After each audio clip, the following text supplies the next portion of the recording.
Hi friends, welcome back to Anu story world. ఇవాళ నేను చెప్పబోతున్న కథ చెల్లు అనే కథ. అనగా అనగా ఒక ఊళ్ళో రామయ్య అనే అమాయకుడు ఉండేవాడు. ఒకసారి అతడికి డబ్బవసరం పడింది. డబ్బవసరం పడి ఊరంతా ఎంత తిరిగి ప్రయత్నించినా అతనికి ఆ డబ్బులు దొరకలేదు. దాంతో అతడు విసిగి వేసారిపోయి ఇల్లు చేరబోతూ ఉండగా దారిలో గుడి తగిలింది. చివరి ప్రయత్నంగా అతని లోపలికి వెళ్లి దేవుడికి దండం పెట్టుకుని ఇలా కోరుకున్నాడు: స్వామి, ఇవాళ నాకు ఎంత దొరికితే అందులో సగం నీకే అని మొక్కుకున్నాడు.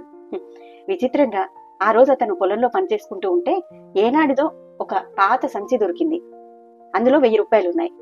రామయ్య ఎంతో సంతోషించి ఆ డబ్బు తెచ్చి భార్యకిచ్చి తన దేవుడి మొక్కు గురించి కూడా చెప్పాడు. అప్పుడు ఆమె, గుడి ధర్మకర్త అయితే అంతా స్వాహా చేస్తాడు, అందుచేత దేవుడి పేరు చెప్పి బీదలకు సంతర్పణ చేయడం మంచిది అని సలహా ఇచ్చింది. భార్య సలహా నచ్చి రామయ్య వెంటనే గ్రామాధికారి దగ్గరికి వెళ్లి జరిగిందంతా చెప్తాడు. తాను బీదలకి సంతర్పణ చేయబోతున్న విషయం కూడా చెప్తాడు. గ్రామాధికారి ఎంతో సంతోషించి మర్నాడు బీదలకు సంతర్పణ ఉందనే విషయాన్ని చాటింపు వేయించాడు. గుడి ధర్మకర్త రామయ్య మొక్కుకున్న సంగతి పూజారి ద్వారా విని ఉన్నాడు. ఆ రామయ్య బీదలకు సంతర్పణ చేస్తున్నాడు అనడంతో ఆయనకు అనుమానం కలిగి గ్రామాధికారి దగ్గరకు వచ్చాడు. ఏంటి విషయం అని అడిగాడు. గ్రామాధికారి రామయ్యకు 1000 రూపాయలు దొరికిన సంగతి చెప్పాడు. రామయ్య దేవాలయానికి సగం ఇస్తానని మొక్కుకున్నందువల్లే ఆ డబ్బు అతనికి దొరికింది. న్యాయంగా ఇందులో సగం ఆలయానికి చెందాలి. ఈ డబ్బును అతడిలా ఖర్చు చేయడం అక్రమం అని ధర్మకర్త పేచి పెట్టాడు. ధర్మకర్త డబ్బు తినడంలో అఖండుడనే విషయం గ్రామాధికారికి తెలుసు. కాని ఆయన చెప్పేది సబబుగా ఉండడంతో అతడు కూడా ఏమీ చేయలేకపోయాడు. వెంటనే గ్రామాధికారి రామయ్యను పిలిపించి 500 ఆలయానికి ఇవ్వాల్సిందే అని తీర్పు చెప్పాడు. రామయ్య విచారంగా ఇంటికెళ్లాడు. మళ్ళీ భార్య అడిగింది ఏం జరిగింది అని.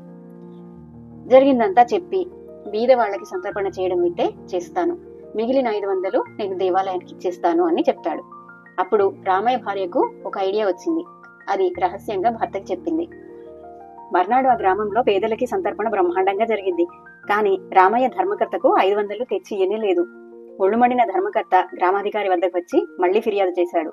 గ్రామాధికారి రామయ్యను పిలిపించి సందేశి అడిగాడు. అప్పుడు రామయ్య చేతులు జోడించి, దేవుడి డబ్బు ఉంచుకుంటానా అండి?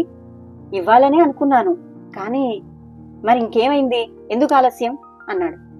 డబ్బు ఇద్దామనే మర్నాడు మళ్లీ గుడికి వెళ్లి ఇంకో 1000 రూపాయలు దొరికేటట్టు చెయ్యమని, అందులో కూడా సగం ఇస్తానని మొక్కుకున్నానండి. మొత్తం 1000 దేవుడికే ఇచ్చేద్దాం కదా అని అనుకున్నానండి. కానీ ఆ రోజు నాకు ఏమీ దొరకలేదండి. నేను మొక్కుకునే 1000 రూపాయలు దేవుడిదే కదండి, దాన్ని ఆయనే ఉంచేసుకుని బాకీ చెల్లుబాటు చేసుకున్నాడని అనుకున్నానండి అన్నాడు రామయ్య. గ్రామాధికారి నవ్వి ధర్మకర్త చేసిన ఫిర్యాదు కొట్టిపారేశాడు. అది కథ.